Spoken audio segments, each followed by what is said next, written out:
Hello, I know I said I will have a bi-weekly Q&A at 11 a.m. Swiss time. It's now 3:30 p.m. Swiss time. And I was like, for heaven's sakes, usually I'm not late. I'm very good in keeping my appointments. I'm rather early. I'm very organized. I was like, why do I have such a hard time to keep this 11 a.m. Thursday appointment running?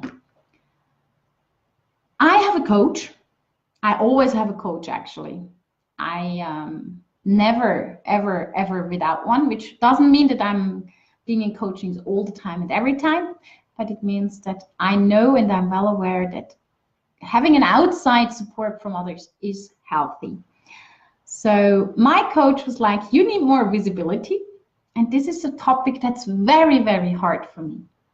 Not because I have a problem to be in front of a camera or to talk about me or anything, not at all. That's easy. But when you follow me for a while, you might have realized that you hear parts of me and never ever loads of me. And the very personal area is pretty well hidden.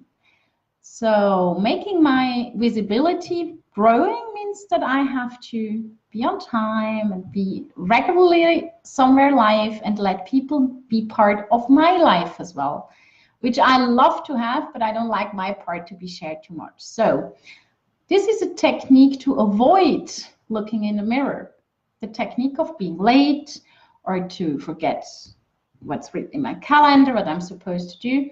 And this is the technique that we all actually have within us. We learn it when we are very, very small, more or less directly after we're born.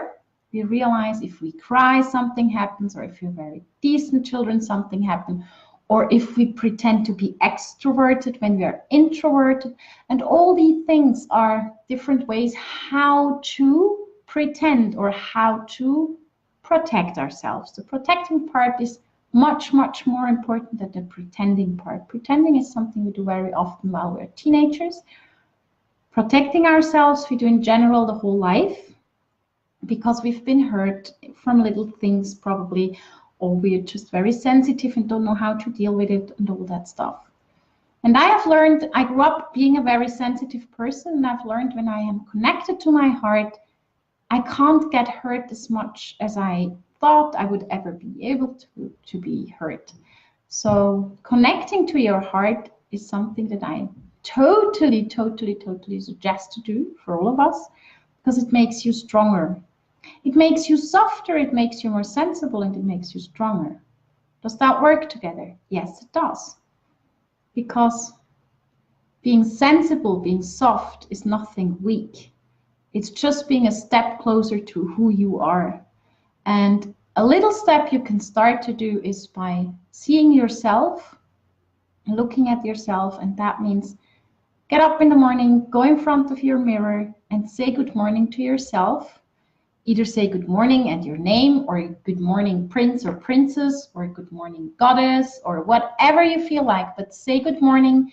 Take 1, 2, 3 deep breaths and look in your eyes. Takes probably 30 seconds, but it gives yourself a better connection within you and makes you stronger and not weaker and softer and more sensible and more connected to you. That's my tip for today. And if you have any questions, please make sure to write them below the video, or if you'd like to have it somewhere in a closed area, send me a message and I'll be right back to you, or answer it in the Q&A, whatever suits the best in the moment it happens. So I wish you a great day. Have a good time. And the next Q&A in English will be in 2 weeks. Bye.